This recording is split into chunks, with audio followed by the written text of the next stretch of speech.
there's not a flaw. Like they're perfect, I think.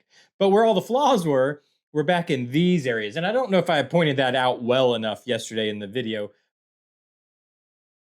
Welcome back to the workbench, where we try to make things. What we're continuing to try to make today is Revell's Ford F-100 pickup, the Fuchs design kit they put out a while back. We're doing it quite a bit different, and if you'd like to get caught up on those differences, there's always a link down in the description to a playlist where you can get completely caught up to where we are right now. And where we are right now is actually working on the paint.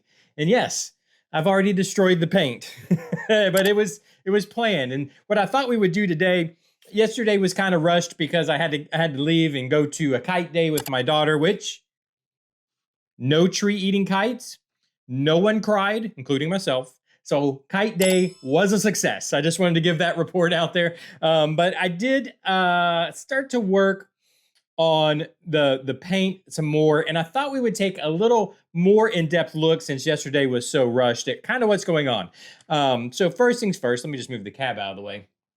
I wanted to talk about the paint itself. So if you're new to the channel, you probably don't even, oh, a great color, what is it? Well, it's actually, what is even the name of this? Dark Garnet Red Pearl from Perfect Match. So I use Perfect Match a lot. I just always have. I've not even just on models, but on other things, on like I've painted an entire little motorcycle with this before. I've used it a lot when I'm using rattle cans. It's good stuff. But I do want to mention that underneath that, I always mention I'm using the sandable primer, and I'm using U-POL's Expert Sandable Primer. Anything by U-POL. I'm just gonna say it. I love it. I love anything by U-POL. I love their primers. I love their paints. In fact, in the future, I'll probably do base coats with U-POL. Their fillers, everything. Anyway, so that's what's underneath the Perfect Match base coat. And then on top of that, because you can see the base coat, it's actually very dull, right? It's a base coat. It's not a gloss coat. It's a base coat. And over top of that, I actually used another U-POL product, their Expert Color Protective Clear Coat. Or what do they call this? Pro Grade Auto Paint. It's a 1K. It's a 1K clear, which is fine by me. I don't know, in my opinion, I don't know if 2Ks are really necessary on models. You know what I mean? Like so anyways, it's a 1K clear. It's not the cheapest stuff in the world, but it is actually very nice. You can see this is unpolished on the fender here. And it's, I don't know what more you would want. So that's what I've been using, is U-POL's clear. Now, there was, to get here, I kind of rushed myself. I went faster than I really wanted to because, quite honestly, I'm filming this stuff for YouTube, for you guys to see. I want you guys to follow along, feel like you're, be part, not just feel like you're part of it, but be part of the builds. Give me your input, but I want to keep them moving. It's starting to feel like every episode, for me at least, every episode was starting to feel like, well, it's the same thing we just saw yesterday with this tiny little difference, because a lot of this stuff takes so much time. And when I sprayed the paint, and I wanted to show more clearly what I was talking about yesterday, the fenders are gorgeous. I'm extremely happy with the fenders, which is where all the work went, right? And that's probably why they were very nice. I mean, there's not a flaw. Like they're perfect, I think. But where all the flaws were back in these areas. And I don't know if I pointed that out well enough yesterday in the video. We're back in here. So there's well, you can see the seam because I left the seam here. Let's see if you make sure you can see it. There's a seam that ran all the way around not the fenders, but the bed itself. And so I had filled those, and I didn't get them sanded very well. And I thought I had, but it's, obviously it's hard to get up in here and do it. And when I painted it, it wasn't smooth. I wanted it to be glass smooth like these fenders, and it wasn't glass smooth. Now, it wasn't bad, but it was bad enough here. You can see where I'm working here, that I had to take it all the way back to primer. So that's, needed some work. I hit some primer here on this side. Actually, this side, so the second side we did was much better. So I did it better the second time, which makes sense. Usually that's how it works. So this I'm still working. So maybe you can kind of see some of the little bit of rough in there. It's done here, but this side I probably could have just worked out in the clear, but we're already have primer here. And then I had to work this body line. I've kind of pointed this out yesterday. kind of lost this body line, and I actually lost it in the fillable primer. Always remember, this stuff's made for full-size cars, so it lays down thick. It lays thick. And I lost that body line with that primer, and I thought I'd got it back, but I didn't until I put the clear down. And I went, oh my goodness, that is glaring to me. Like maybe nobody would ever notice, but to me, it was just in my face. Like, oh man, I lost that body line. So that's what I'm working back in right here. So the point being is this is all going to get resprayed, but that's okay. What I'll end up doing is sanding everything down, sanding it all down. Not the bottom, just, and in fact, not even this stuff, because all this up here doesn't really matter. It's covered by cab. So I'm not too worried about this. And this is all going to get painted black, and running boards are probably going to get painted black. So I'm not too worried about that. But the cab, or the bed itself, is going to get sanded down. When I say sanded down, I just mean taken to where the clear is smooth. We're going to get a full coat. I think we're going to do a full coat of color over that, because these two paints seem to be talking to each other. They seem to be jiving just fine. Doesn't seem to be any issues. I will test it. I know the clear over the color works just fine, obviously. I will probably test paint over clear and see how that reacts, and then we'll re-clear it, and that should be done. And when I re-clear it, I'll clear the bottom too.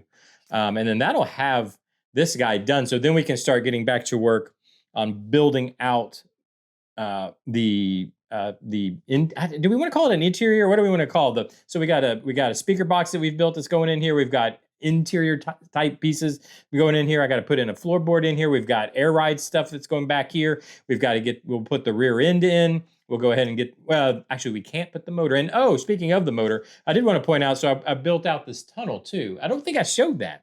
I don't think I ever showed that I built out this tunnel for here. So let's see if you can make sure you can see it. So now so you can see how the tunnel, well, hopefully you can. The tunnel, those pieces I put in now meet up with the tunnel, the transmission tunnel on the interior tub. So we've got basically a full tunnel. And then now what I can do is just on the cab part, build out, hopefully you can kind of see what I'm talking about. Just build out right here, basically extend the firewall to make all this match up right here and then right here. And then we'll have a full tunnel, and the motor fits in there and all that. So I don't think I pointed that out, that, yeah, I got the tunnel in. Basically, I built it as a solid piece that went all the way around. And then I just slowly shaved it down. And I'm probably going to have to sand it down again because that paint gave it some thickness until it fits nice and flush. And it completely touches up. Once I paint the underside of the interior tub here, I don't think you'll even notice that it's two pieces necessarily. There'll be kind of a seam there, but they match up with each other perfectly. And then once we get the inner fender to firewall sections in, oh, I never did that. I just realized. Okay, something I'm gonna have to do before we spray color. I'm gonna have to build in, because I wanted this section here. Built off of the chassis. So yeah, I'm probably gonna have to add those in. That's okay though, because that's all up front. You know what I mean? That's not the main portion of importance on the chassis unit is back here. I think it'll be okay. I can add those little sections in real easily. I'll do that this weekend, add those in. So then we can build out the firewall on the cab part to match those. I have to do that though. Pretend like those already exist and they've been painted body color. That's what happens when you rush things, and when I'm trying to keep these things moving because I want to keep it interesting. I want to keep you engaged. I want to keep you new things happening. You know what I mean? Well, and generally they're bad things. I mean, that's why the warning at the beginning of the video, right? But anyways, that's what's going on here. I think this weekend, what I'm going to do this weekend is finalize the whole chassis unit, which means sand this down.